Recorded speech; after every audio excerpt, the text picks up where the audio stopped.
সপ্তম শ্রেণীর সুপ্রিয় শিক্ষার্থীরা, 2025 সালের কারিকুলাম অনুযায়ী তোমাদের যে বাংলা প্রথম পত্র বইটি রয়েছে এবং সেই প্রথম পত্র বইয়ের যে প্রথম গল্পটি রয়েছে কাবুলিওয়ালা, আজকে আমি তোমাদেরকে এই সুন্দর গল্পটি তোমাদের সামনে ক্লিয়ার ভাবে বুঝিয়ে দেওয়ার চেষ্টা করব।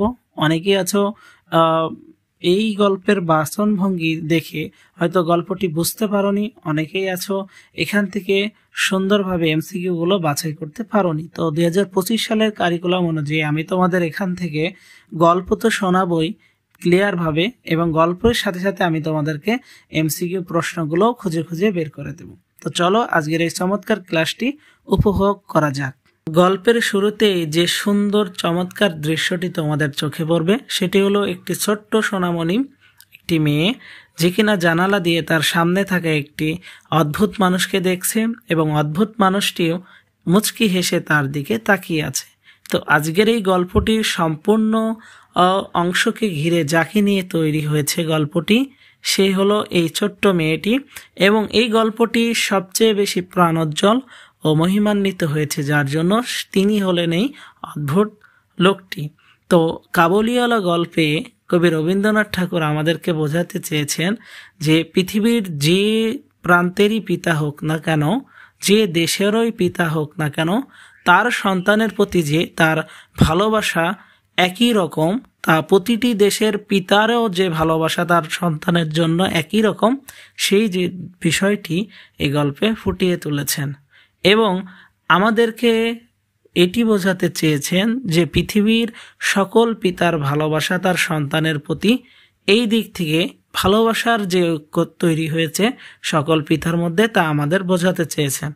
তো গল্পের শুরুতেই কাবুলিওয়ালা নামটি দেওয়ার কারণ হলো আমরা যে অদ্ভুত টাইপের লোকটিকে দেখছি তিনি আফগানিস্তান নামক দেশের বাসিন্দা। তো আফগানিস্তানের রাজধানী হলো কাবুল।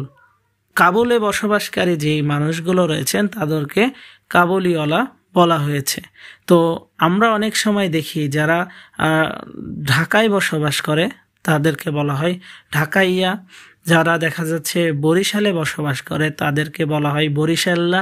এরকম অনেক কিছু আমরা অনেক সময় সেই অঞ্চলের নাম করে বলে থাকি। তো কাবুলে বসবাস করার জন্য আমরা এই ব্যক্তিটিকে কাবুলিওয়ালা বলতে শুনেছি।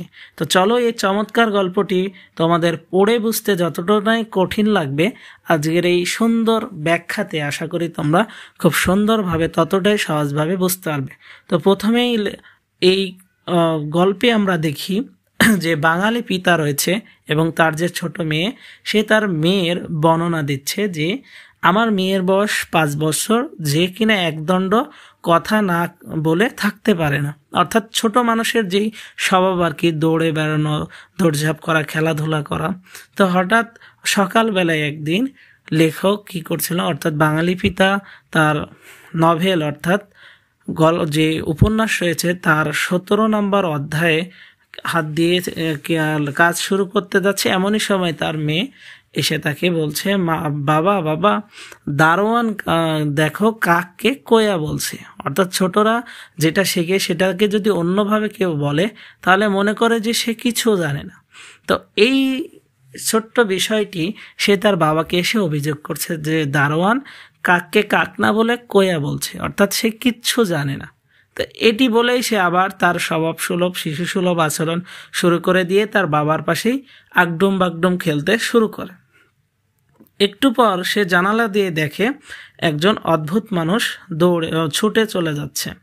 তো সে হাঁটতে হাঁটতে যখন দেখে যে একটি মানুষ চলে যাচ্ছে তার জানালার পাশ দিয়ে, তখন সে ছুটে জানালার কাছে গিয়ে তাকে ডাকে, কাবুলিওয়ালা কাবুলিওয়ালা বলে চিৎকার করে। তো এখানেই আমরা কাবুলিওয়ালা অর্থাৎ এই অদ্ভুত ব্যক্তিটির আর বৈশিষ্ট্য দেখতে পাই। অর্থাৎ তার ময়লা ঢিলা কাপড় পরা, পাগড়ি মাথায়, ঝুলি ঘাড়ে, হাতে 2-4টা আঙুর ফলের বাক্স, এই রকমভাবে আমরা এখানে তার বর্ণনা দেখি।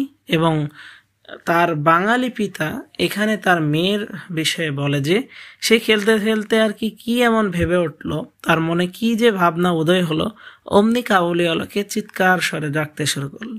অর্থাৎ এখানে তার মেয়ের মধ্যে যে একটা ভ্রান্ত বিশ্বাস রয়েছে, অর্থাৎ তার মেয়ে হয়তো ভাবে যে এই যে লোকটি, এই লোকের কাছে যে ঝোলা রয়েছে, এই ঝোলার মধ্যে হয়তো তারই মতো অনেকগুলো ছোট ছোট ছেলে মেয়ে রয়েছে।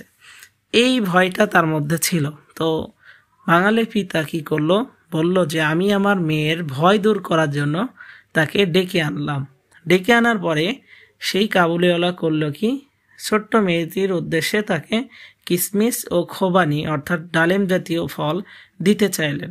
তো মেয়েদের, ছোট ছেলে মেয়েদের একটি বিষয় আছে, তারা কৌতূহলী, কিন্তু যখন কোনো মানুষ কোনো কিছু দিতে চায় তখন প্রথমে অনেক সময় হাত দিয়ে নেয় না। দেখা যাচ্ছে বাবার দেখা যাচ্ছে পেছনে চলে যায়, অথবা মায়ের পেছনে দাঁড়িয়ে থাকে ভয়। তো এই ছোট্ট মেয়ে, এই মেয়েটির ক্ষেত্রে এমনটি হলো। তো আমরা গল্প বলতে বলতে বলাই হয়নি, মেয়েটির নাম কিন্তু মিনু।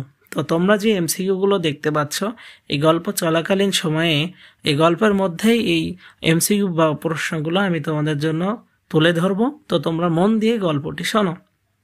এরপরে যখন প্রথম দিন সেই কাবুলিওয়ালার সাথে মিনির পরিচয় হয়ে গেল, এরপরে দেখা যাচ্ছে বেশ কয়েকবার এই কাবুলিওয়ালার সাথে মিনির পরিচয় হলো। তোমরা যখন ছোট কোনো ছেলে মেয়েদেরকে বন্ধু করতে যাবে, তো তাদেরকে কিছু দিলেই তারা কিন্তু সে ভয় পায় না, অর্থাৎ পরবর্তীতে তারা দেখা যাচ্ছে মেলামেশায় সাহস করে।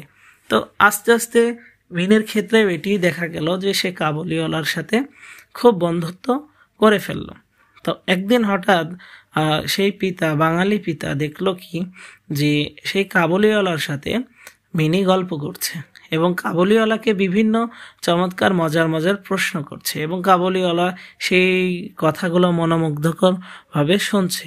তখন তার পিতা বলল যে আমার এই যে মেয়ে মিনির কথা ধৈর্য ধরে শোনার মতো বাবার পরে সে মনে হয় আরো একজন শ্রোতা পেয়ে গেল, সেটি হলো কাবুলিওয়ালা। তো এরপরে দেখি যে আমরা তাদের মধ্যে কি বন্ধুত্বে কি আলাপ আলোচনা চলে সেইটির বর্ণনা পিতা দিচ্ছে। অর্থাৎ বলছে যে তাদের মধ্যে যে আলোচনা চলছে সেখানে রয়েছে কিছু কিছু গুটিকতে তোমার প্রশ্ন এবং কথা। তো এই যে বিষয়টি ও ঠাট্টা, তো এই প্রশ্ন করার ধরন আমরা এবার দেখতে পারি যে মিনি তাকে প্রশ্ন করছে যে তো ও কাবুলিওয়ালা, তোমার ওই ঝুলির ভেতর কি আছে? তখন কাবুলিওয়ালা কি করলো, মজা করে উত্তর দিল যে আমার এর মধ্যে হাতি আছে। তো এইভাবে তাদের আড্ডা চলতে থাকলো। একসময় প্রশ্ন করলো কাবুলিওয়ালা মিনিকে যে খুকি, তুমি শ্বশুর বাড়ি কখনো যাবে না? যাবে না এরম আর কি বসো, তুমি কি কখনো শ্বশুর বাড়ি যাবে না?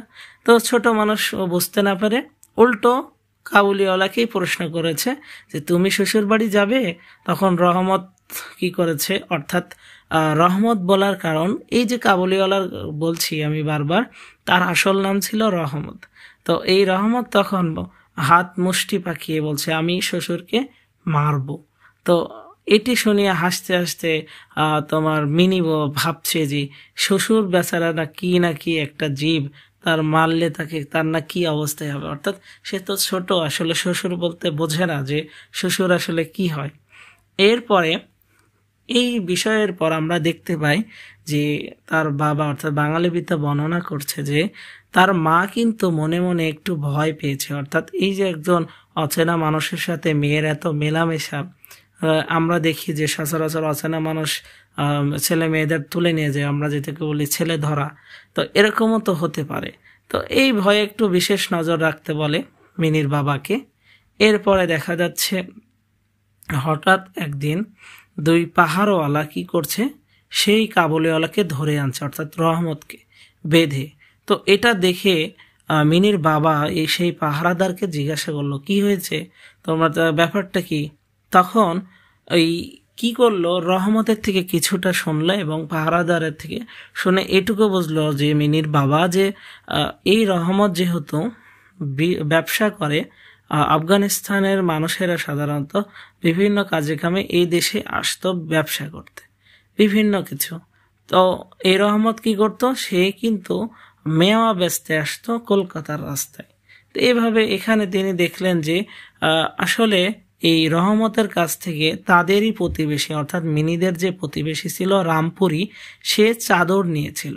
তো চাদর নেওয়ার কারণে কিছু টাকা তার কাছে দেনা হয়েছিল, অর্থাৎ রহমত অর্থাৎ কাবুলিওয়ালা সেই রামপুরীর কাছ থেকে পেত, কিন্তু সে তার সাথে এই বিষয় নিয়ে আর কি একটু গ্যাঞ্জাম হয়, হয়তো সে দিতে চেয়েছিল না বা এরকম, যার কারণে একটু রেগে যায় রহমত, রেগে গিয়ে তাকে ছুরি দিয়ে আঘাত করে, যার কারণে পাহারাদাররা তাকে ধরে আনছিল। হঠাৎ এই চিল্লাপাল্লার মধ্যে কি হয়, অশ্রাব্যভাবে গালি দিতেছিল কাবুলিওয়ালা সেই রামপুরীকে। হঠাৎ মিনি বাইরে চলে আসে, এসেই তাকে জিজ্ঞাসা করে কাবুলিওয়ালাকে, তুমি শ্বশুর বাড়ি যাবে?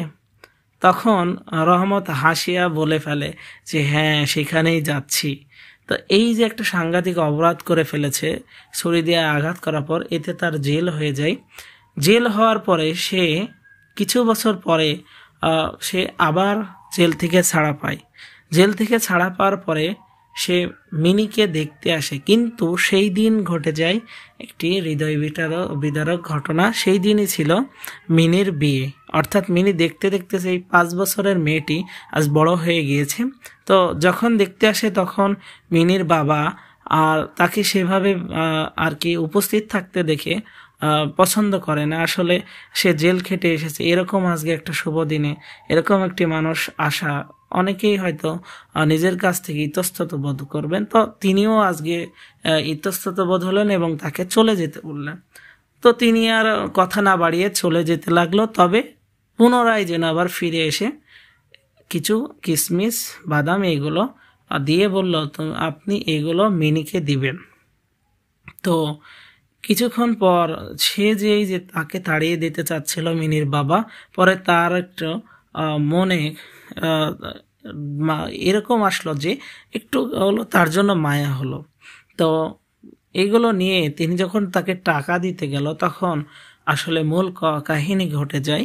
তখন বলে সেই কাবুলিওয়ালা যে দেখেন, আপনার যে একটি মেয়ে আছে, ঠিক আমারও একটি লড়কি অর্থাৎ মেয়ে আছে। আমি এই মিনিকে দেখার মাধ্যমে আমি আমার মেয়েকে মূলত ভালোবাসতাম, অর্থাৎ মিনিকে ভালোবাসলে আমার মেয়েকে ভালোবাসার একটা অনুভূতি পেতাম। এখানেই আমরা দেখতে পাই যে সেই মরুর আফগানিস্তানের রুক্ষ প্রকৃতিতে থাকা একজন পিতা তার মেয়েকে যতটা ভালোবাসেন, ঠিক এই বাঙালি একজন পিতাও তার মেয়েকে একই রকম ভালোবাসে। এই বিষয়টা ভেবে আসলে মিনির বাবা যে তাকে তাড়িয়ে দিতে চেয়েছিল এজন্য কষ্ট পায়। তো হঠাৎ মিনি বাইরে থেকে চলে আসে ঘরের মধ্যে থেকে। তো যদিও অনেকে নিষেধ করছিল মিনির বাবাকে যে নিয়ে দেখা করানোর দরকার নেই, কিন্তু হঠাৎ দেখা হয়ে যায়। তখন কাবুলিওয়ালা অর্থাৎ রহমত তাকে প্রশ্ন করে, খুকি আজকে তুমি শ্বশুর বাড়ি যাবে? তো এইভাবে আসলে কাবুলিওয়ালা আর তার সাথে খুব একটা ভাব জমাতে পারিল না।